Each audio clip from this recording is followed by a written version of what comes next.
அஸ்ஸலாமு அலைக்கும். Welcome back to my channel. நான் இன்னைக்கு இந்த வீடியோவில் உங்களோட ஷேர் பண்ண போகிறது 2 ரெசிபி. பட்டர்லேருந்து எப்படி நெய் எடுக்கிறதுன்னும், அப்புறம் இந்தியனில் எங்கள் ஊரில் ட்ரெடிஷ்னலாக செய்யக்கூடிய ரவாவில் வச்சு ஒரு ஸ்வீட்டும் தான். ஸோ இப்போ நம்ம பட்டர்லேருந்து எப்படி நெய் எடுக்கிறதுங்கிறத நம்ம இப்போ பார்க்கலாம். நான் ஒரு 300 கிராம் பட்டர் இந்த பேனில் சேர்த்துருக்கேன். ஸோ இதை நல்லா ஃபஸ்ட்டு மெல்ட் ஆக விடலாம். ஹை ஃப்ளேமில் வச்சு நல்லா இதை மெல்ட் பண்ணணும். இந்த கட்டி மாதிரி பட்டர் இருக்கு இல்லையா, இது நல்லாவே தண்ணி பதத்துக்கு எல்லோ கலரில் மாறிடும். அது நல்லா கொதிச்சதுக்கப்புறமா சைடில் ஒரு பபிள்ஸ் மாதிரி நொர நொறையாக வரும். இந்த நொர நொறையாவை நம்ம ஒரு உட்டன் ஸ்பேச்சுலா வச்சு நம்ம எடுத்து விட்டுக்கலாம். இதுலேருந்து பார்த்திங்கன்னா ஒரு தேவையில்லாத டஸ்ட்டு வரும். அது அந்த சைடில் அந்த பேனில் பார்த்திங்கன்னா சைடில் அடியிலலாம் அந்த டஸ்ட்டு சேரும். ஸோ அதெல்லாம் நமக்கு இதில் எடுக்க போகிறது இல்லை. இந்த எல்லோ கலரில் கொதிக்கிற அந்த பட்டர் கொஞ்சம் கொஞ்சமாக நிறம் மாதிரி ஒரு கீ நிறத்துக்கு வரும். கீயை உருக்குனா எந்த ஒரு நிறத்துக்கு வருமோ அந்த நிறத்துக்கு வர்ற அளவுக்கு இதை நல்லா நம்ம கொதிக்க விடணும். ஆல்மோஸ்ட் நம்ம கீ ரெடி ஆயிடுச்சு. இன்னும் கொஞ்சம் தான் இருக்குது மெல்ட் ஆகிறதுக்கு. அந்த ஒரு பக்கம் மட்டும் மெல்ட் ஆகினா ஃபுல்லாகவே ரெடி ஆயிரும். இந்த மாதிரி சைட்லெல்லாம் டஸ்ட் படிஞ்சு அடியிலெல்லாம் டஸ்ட் படிஞ்சு மேலே நல்லா க்ளீனாக ஒரு ஆயில் மாதிரி வரும். அதுதான் கீ. ஸோ அதுதான் நமக்கு வேணும். ஃப்ளேம் ஆஃப் பண்ணிவிட்டு நான் கருவேப்பிலை கொஞ்சம் போட்டுக்கிறேன். உங்கள்கிட்ட முருங்கைக்கீரை இருந்தால் அது கூட போடலாம், வாசம் நல்லாவே இருக்கும். ஸோ இப்போ கொஞ்சமாக ஆற விட்டுட்டு ஒரு கிளாஸ் ஜாரில் நம்ம இதை மாற்றி வச்சுக்கலாம், வடித்து வச்சுக்கலாம். அந்த சைட்லலாம் பாருங்கள் அந்த டஸ்ட் அப்படியே ஒட்டி இருக்கும். கீ நல்லா ஆறினதுக்கப்புறமா இந்த மாதிரி ஒரு கிளாஸ் ஜாரில் ஸ்ட்ரெயின் பண்ணி எடுத்துக்கோங்க.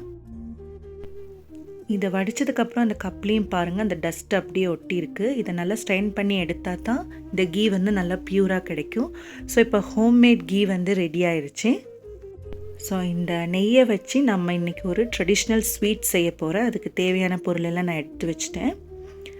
ஃபஸ்ட்டு பார்த்திங்கன்னா 250 கிராம் ரவா எடுத்திருக்கேன். அதே அளவு 250 கிராம் ஒயிட் சுகர் எடுத்திருக்கேன். 2 முட்டை எடுத்திருக்கேன். உப்பு, 1 டீஸ்பூன் வெனிலா எசன்ஸ், ஒரு 5-6 ஏலக்காய், 150 ml பால் எடுத்திருக்கேன், ஃபுல் க்ரீம் மில்க்கு. இந்த கப்பில் தான் நான் இன்றைக்கி மெஷர் பண்ணி எடுத்திருக்கேன். எந்த அளவுக்கு ரவா எடுக்கிறோமோ அதே அளவுக்கு கீயும் சுகரும் எடுக்கணும். கீ நீங்கள் அதே அளவு தான் எடுக்கணும். 250னா 250, இல்லைன்னா 200 கிராம் வரைக்கும் எடுத்துக்கலாம். ஒயிட் சுகரும் அப்படி தான், நீங்கள் கண்டென்ஸ்டு மில்க்கு கூட நீங்கள் சேர்த்துக்கலாம். ஸோ நான் இன்றைக்கி நம்ம உருக்குன ஹோம்மேட் கீயை தான் நான் இன்றைக்கி எடுத்திருக்கேன், 250 கிராம். எடுத்து வச்சுருக்கிற ரவாவை இப்போ நம்ம நல்லா வறுத்து எடுத்துடலாம். அதுக்கு ஒரு 2 டேபிள் ஸ்பூன் கீ போட்டுட்டு ரவாவை போட்டுட்டு நல்லாவே வறுத்து எடுத்துக்கலாம். நல்லா வாசம் வர அளவுக்கு வறுத்தா போதும். அந்த ரவாவோட கலர் எதுவும் மாறவே கூடாது. அது ஒயிட்டாக தான் இருக்கணும். பட் நல்லா அரோமா வரக்குள்ளே நம்ம அதை ஃப்ளேம் ஆஃப் பண்ணிவிட்டு அதை நம்ம எடுத்துடலாம். இந்த ஸ்வீட்டோட பேர் என்னென்னா, இதை தம்மடை சூஜடைன்னு சொல்லுவாங்க. இது நாகப்பட்டினம் டிஸ்ட்ரிக்ட் நாகூர்லலாம் ரொம்ப ஃபேமஸான ஒரு ஸ்வீட். இது கல்யாணத்துக்கு மருமகன்மார்களுக்கு ஸ்பெஷலாக செஞ்சு எடுத்து போகக்கூடிய ஸ்வீட் தான் இது. இதை எங்கள் அத்தம்மா எனக்கு செஞ்சு கொடுத்துருக்காங்க. இது ஒரு பாரம்பரியமான எங்களுடைய ஒரு பாரம்பரியமான ஸ்வீட் தான் இது.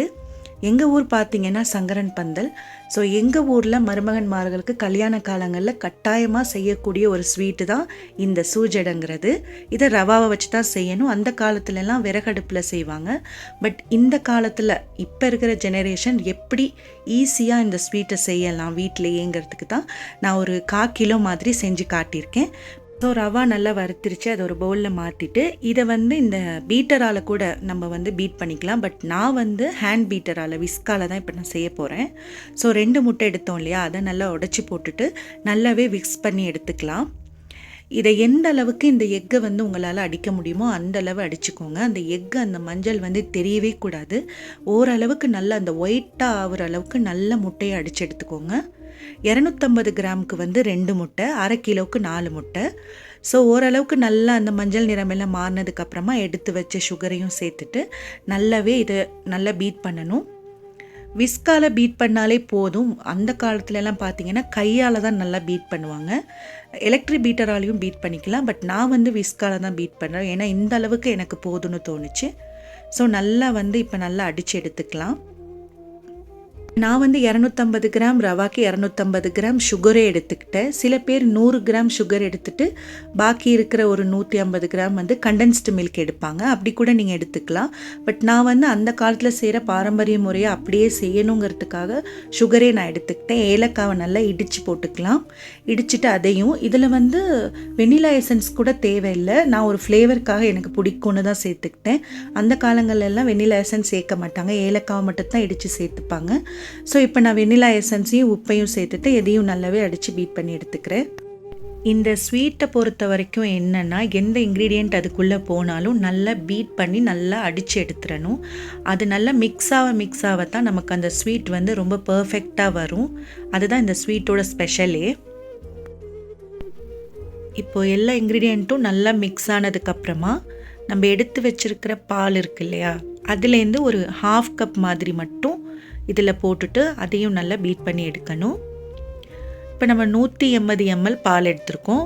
இதிலிருந்து கொஞ்சமாக அதில் போட்டுட்டு அதை நல்லா விக்ஸ் பண்ணி எடுக்க வேண்டியது தான். பால் போட்டு நல்லா மிக்ஸ் பண்ணதுக்கப்புறமா கொஞ்சம் லிக்விடாக இருக்கிற மாதிரி அந்த பேட்டர் இருக்கும். ஸோ இதில் வந்து நம்ம வறுத்து வச்சுருக்கிற ரவாவையும் போட்டு நல்லாவே மிக்ஸ் பண்ணிக்கலாம். இந்த மாதிரி லிக்விடாக இருக்கிற பேட்டரில் வந்து ரவாவை போடக்குள்ளே நல்லா மிக்ஸ் ஆகி அந்த கம்மேனா அழகாக வரும். ஸோ நல்லாவே மிக்ஸ் பண்ணி எடுத்துக்கணும். எந்த ஒரு லம்பும் இல்லாமல் இந்த ரவாவை போட்டு நல்லா மிக்ஸ் பண்ணிக்கலாம். நான் சின்ன பிள்ளையாக இருக்கக்குள்ளே எங்கள் வீட்டில் இந்த செய்யக்குள்ளே இந்த மாதிரி ரவாவை போட்டு அடிக்கக்குள்ளேயே நாங்கள் அந்த சைடில் இருக்கிறதெல்லாம் தொட்டு தொட்டு சாப்பிடுவோம். அப்போவே அந்த ஸ்வீட் வந்து ரொம்ப டேஸ்ட்டாக இருக்கும். எனக்கு இதை நான் செய்யக்குள்ளே எனக்கு அந்த கால நினைவுகள் தான் வந்துட்டு இருந்துச்சு. சின்னத்தில் இதெல்லாம் நாங்கள் செய்யக்குள்ளே எப்படி நாங்கள் போயிட்டு சாப்பிடுவோங்கிற ஒரு நினைவுகள். இந்த மாதிரி கொஞ்சம் கொஞ்சம்லாம் செய்ய மாட்டாங்க. ஒரு 2 கிலோ 5 கிலோ அந்த மாதிரி ஒரு பெரிய ஒரு சட்டியில் விறகடுப்பில் தான் வச்சு செய்வாங்க. ஸோ இப்போ வந்து அந்த பேலன்ஸ் இருக்கிற பாலையும் ஊற்றிட்டு நல்லா அடித்து எடுத்துக்கணும். அதுக்கப்புறமா நம்ம வீட்டில் உருக்கி வச்ச நெய் இருக்கு இல்லையா, அந்த 250 ml நெய்யை கொஞ்சம் கொஞ்சமாக இதில் போட்டுட்டு அதையும் நல்லாவே மிக்ஸ் பண்ணி எடுத்துக்கலாம்.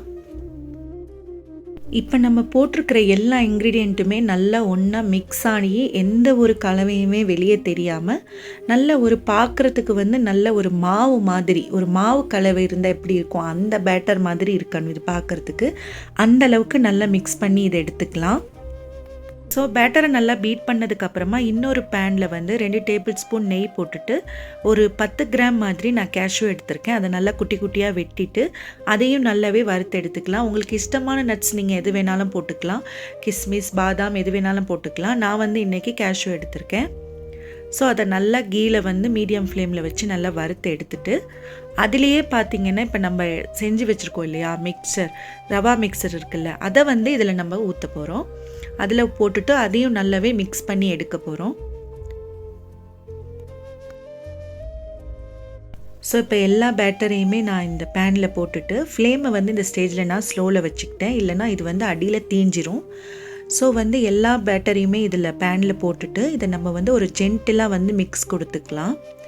ஆல்ரெடி நம்ம வந்து நிறைய கீ வந்து இந்த பேட்டரில் போட்டிருக்கோம். அதுவும் இல்லாமல் இப்போ கேஷ்யூவோடையும் கீ இருக்குது. ஸோ இதெல்லாம் நல்லா மிக்ஸ் ஆகி வர்ற மாதிரி ஒரு ஜென்டிலான மிக்ஸை நம்ம கொடுத்துக்கலாம். இது இங்கே வேகிற கேப்பில் பார்த்திங்கன்னா நம்ம இப்போ அவனை வந்து ப்ரீஹீட் பண்ணிக்கணும். 180 டிகிரியில் 10 மினிட்ஸ்க்கு வந்து இப்போ நம்ம அவனை வந்து ப்ரீஹீட் பண்ணி எடுத்துக்கலாம்.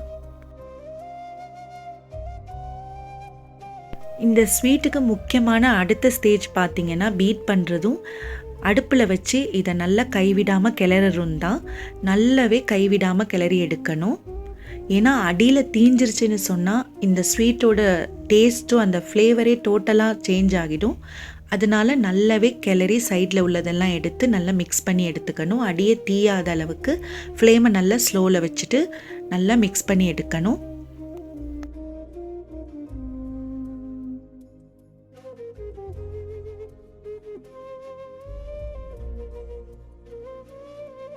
இப்போ அந்த ரவா மிக்சர் வந்து நல்லாவே வெந்து பபுள்ஸாக மேலே வருது பார்த்திங்களா. இந்த ஸ்டேஜில் ஸ்லைடில் உள்ளது எல்லாத்தையுமே எடுத்து நல்லா மிக்ஸ் பண்ணிக்கணும். ஏன்னா அடி பிடிக்கிறதுக்கு நிறைய சான்ஸ் இருக்குது இந்த ஸ்டேஜில்.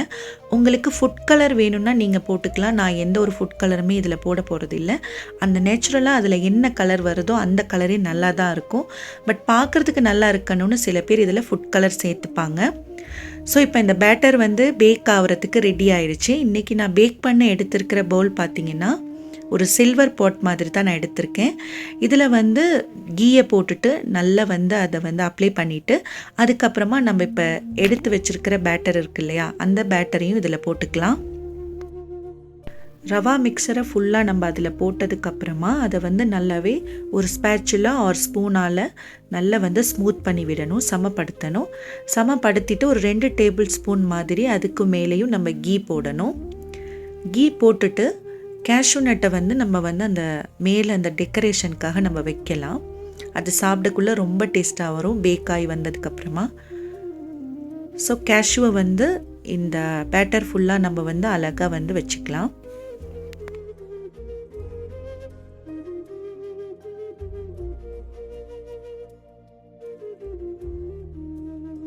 ஸோ கீ கேஷ்யூ எல்லாம் போட்டு நல்லாவே இந்த ரவா பேட்டரை ரெடி பண்ணியாச்சு. இப்போ இதை வந்து நம்ம பேக் பண்ணி எடுத்துக்கலாம்.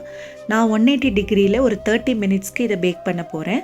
ஃபஸ்ட்டு ஒரு 20 மினிட்ஸ் பார்த்திங்கன்னா கீழே பேக் ஆகிற மாதிரியும், அடுத்த ஒரு 10 மினிட்ஸ்க்கு கீழேயும் மேலேயும் சேர்ந்து பேக் ஆகிற மாதிரி தான் நான் செட் பண்ணியிருக்கேன். உங்களுக்கு அப்படி வேகாத மாதிரி இருந்தால் கூட ஒரு 10 மினிட்ஸ் வச்சுக்கோங்க. ஒரு ½ அன் ஹவர் ஆயிடுச்சு. இப்போ நம்ம வெளியே எடுத்து பார்க்கலாம். ஸோ நல்லாவே பேக்காகி சூப்பராக வந்திருக்கு நம்ம சூஜடை.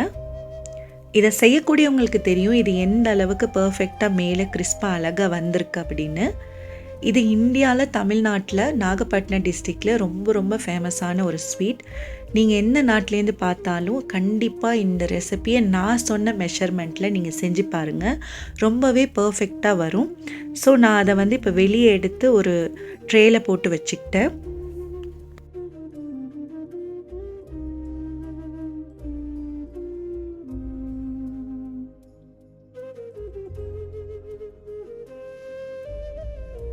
இந்த ஸ்வீட்டை வந்து நான் இப்போ கட் பண்ணி காட்டுறேன். இந்த டெக்ஸ்சர் எப்படி இருக்கும்னா மேலேயும் சைட்லலாம் நல்ல கிறிஸ்பாக, நடுவில் நல்ல அடியிலலாம் நல்ல சாஃப்டாக இருக்கும்.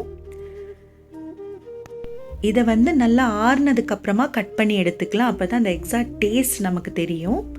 இதை நீங்கள் இது வரைக்கும் சாப்பிட்டதே இல்லைன்னா கூட நீங்கள் ஒரு முறை சாப்பிட்டு பார்த்தீங்கன்னா உங்களுக்கு ரொம்ப பிடிச்சிரும். இந்த டேஸ்ட் அவ்வளோ நல்லாயிருக்கும். இப்போ பாருங்கள், உள்ளே நல்லா வெந்து வந்திருக்கு, நல்ல சாஃப்டாக இருந்துச்சு. இந்த மாதிரி கட் பண்ணி நம்ம வச்சுக்கலாம். ஸோ நீங்களும் கண்டிப்பாக வீட்டில் இந்த ரெசிபியை ட்ரை பண்ணி பாருங்கள். உங்கள் ஃபீட்பேக்கை கமெண்ட் செக்ஷனில் என்னோட ஷேர் பண்ணுங்கள். மறக்காமல் வீடியோவை லைக் பண்ணிவிட்டு சப்ஸ்கிரைப் பண்ணிக்கோங்க. நம்ம நெக்ஸ்ட் வீடியோவில் மீட் பண்ணலாம். Bye bye, take care.